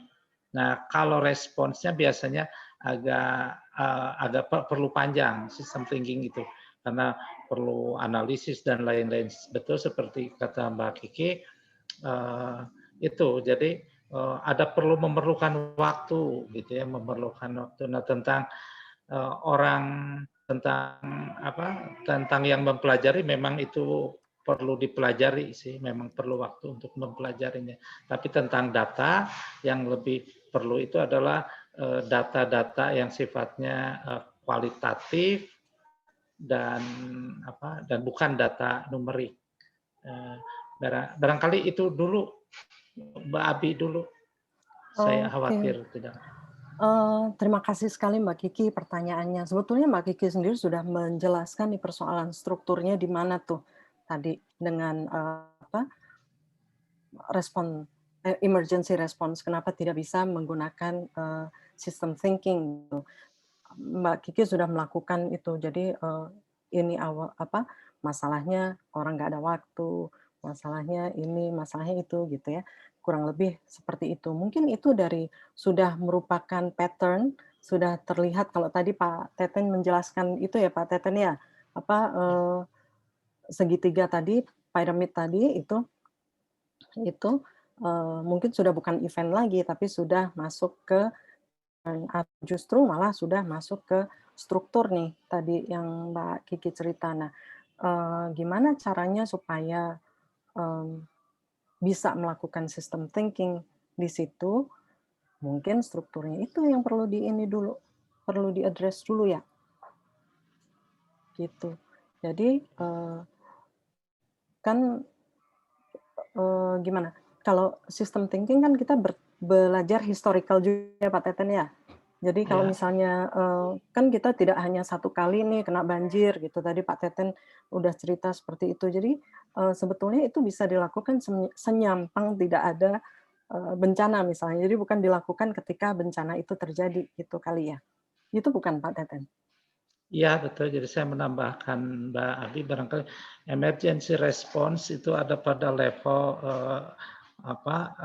reaktif pada sebuah peristiwa. Misalnya ini ada keadaan bencana, cepat direspons gitu. Misalnya kebakaran, waduh kebakaran, ini ada kebakaran, gimana kalau kita rapat dulu? Nah, atau gimana kita buat model tuh? Enggak begitu. Kebakaran langsung respons. Ya ambil telepon 113 kebakaran atau ambil air dan lain-lain seperti itu untuk emergency response. Nah, kalau misalnya bagaimana sih bencana itu tidak terjadi lagi, baru masuk ke pendekatan sistem. Bagaimana membuat sebuah aturan, SOP, undang-undang, permen, pergub, perwa, perpres, gitu ya, sedemikian rupa sehingga sistem dibangun untuk bencana tidak datang berulang. Terima kasih. Atau mungkin bencana tetap berulang, tapi bagaimana meresponnya supaya lebih baik gitu kali ya Pak Teten. Kalau misalnya gunung berapi meletus gitu kayaknya agak sulit untuk dicegah. Ya nggak sih? Oke, ya. Jadi maksud bencana itu, jadi inputnya boleh saja misalnya tsunami boleh, katakanlah gini kasarnya, tsunami boleh berulang, kemudian gunung meletus boleh berulang, tapi tsunami dan gunung meletus tidak lagi bencana buat manusia karena kita sudah bisa mengantisipasi, kita sudah bagaimana meresponsnya sedemikian rupa sehingga ya oke, itu berjalan saja alam itu, dia berbicara dan kita hidup beradaptasi dengan alam itu. Betul, Mbak Abi. Mbak Kiki, apakah itu Barangkali menjawab Mbak atau Kiki mungkin ada pertanyaan susulan? Tidak apa-apa, cukup Pak Teten, Mbak. Terima kasih banyak. Terima kasih Mbak Kiki. Sama-sama. Mungkin satu pertanyaan tambahan dari saya Pak terkait dengan pertanyaan Mbak Kiki sambil menunggu ada penanya lainnya. Pertanyaan saya singkat saja, apakah sebetulnya sistem thinking bisa dipakai untuk merespons perubahan perilaku saat COVID ini, atau kita harus menunggu COVID berikutnya untuk bisa menggunakan sistem thinking itu? Ya, itu kan bahwa kita harus mencegah datang COVID selanjutnya, itu harus dibuat sistemnya gimana gitu. Tetapi bagaimana kita mencegah meningkatnya persentase kematian gitu kan, harus direspons juga itu. Cuman kan di balik sistem itu ada sistem gitu ya.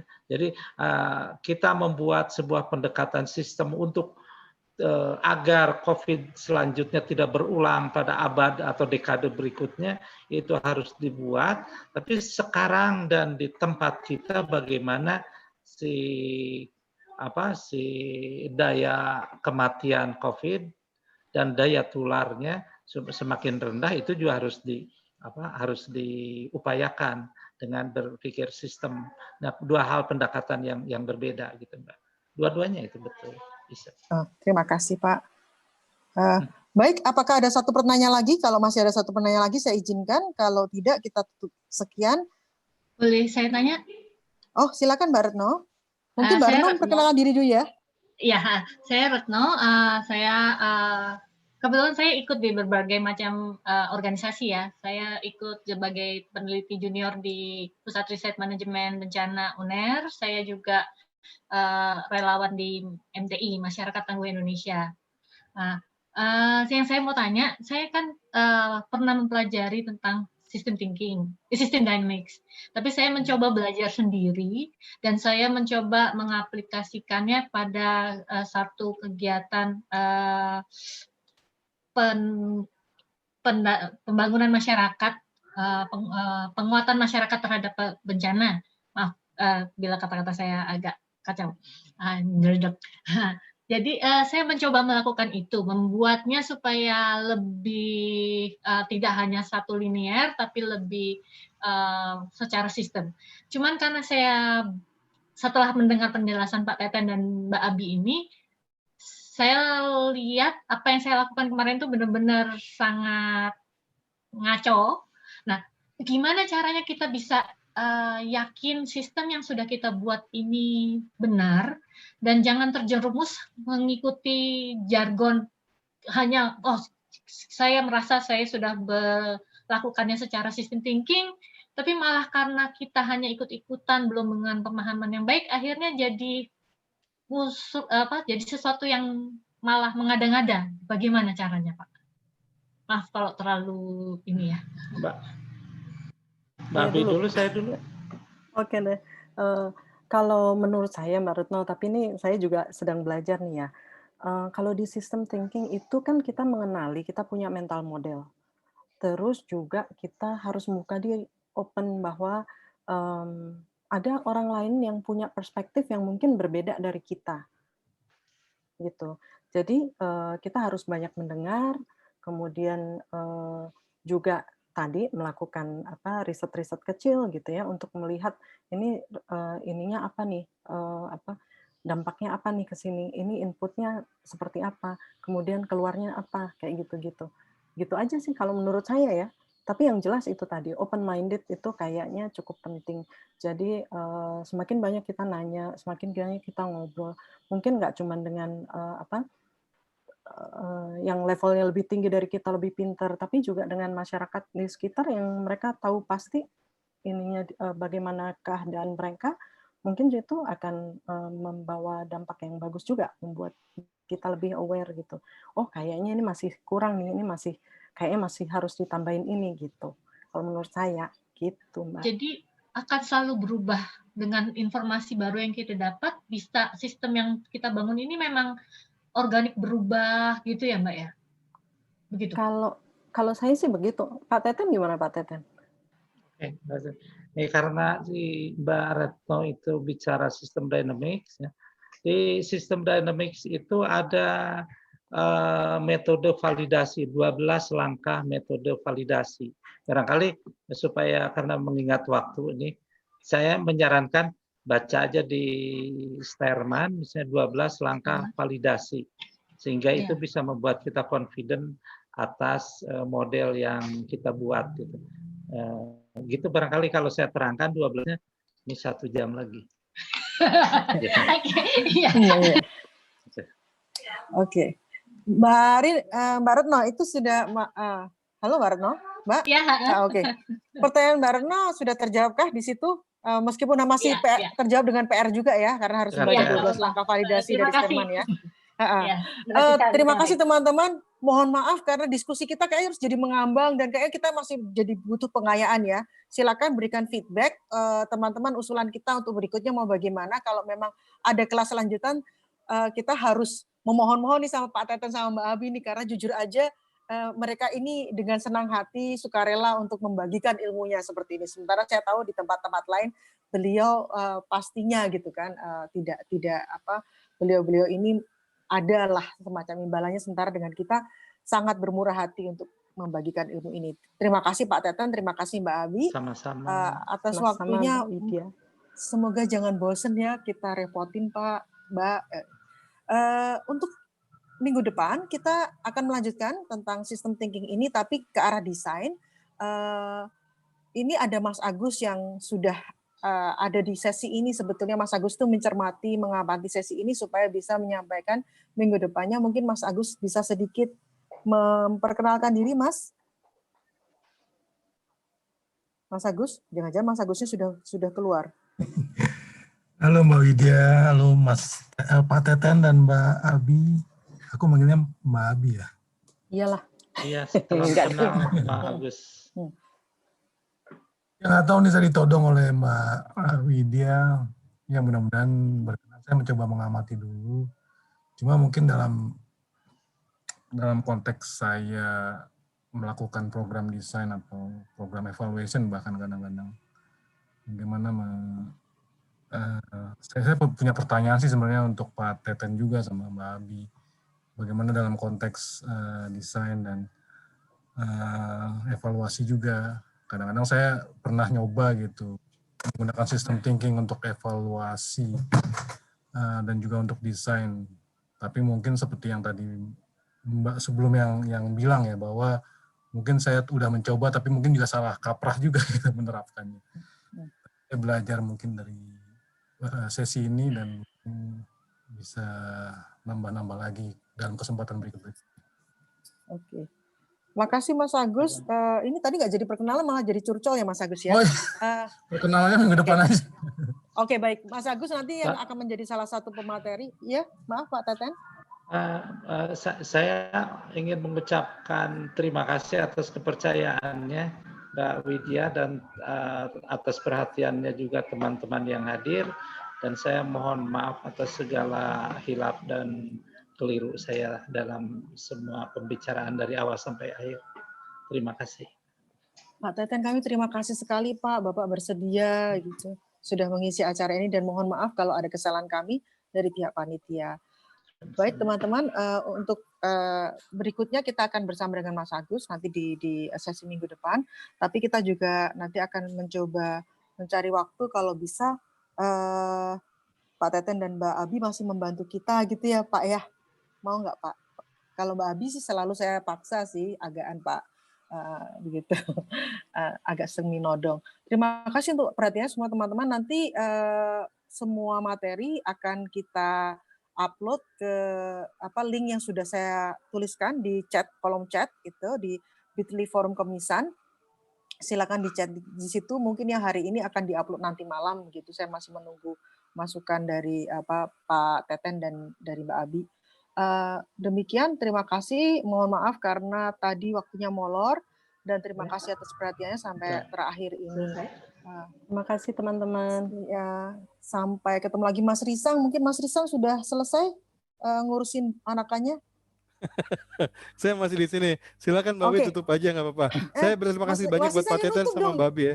Oh, kok saya? Sama-sama Pak Wasisa Ruslan. yang buka, wasisa yang nutup dong. Oke, baik. Terima kasih teman-teman, Mbak Win, Mbak Bi, Pak Teten, dan teman-teman semua buat partisipasinya. Kita ketemu lagi minggu depan. Assalamualaikum warahmatullahi wabarakatuh. Waalaikumsalam warahmatullahi wabarakatuh. Terima kasih semuanya. Terima kasih. Bapak Ibu. Terima Bapak kasih. dan Ibu.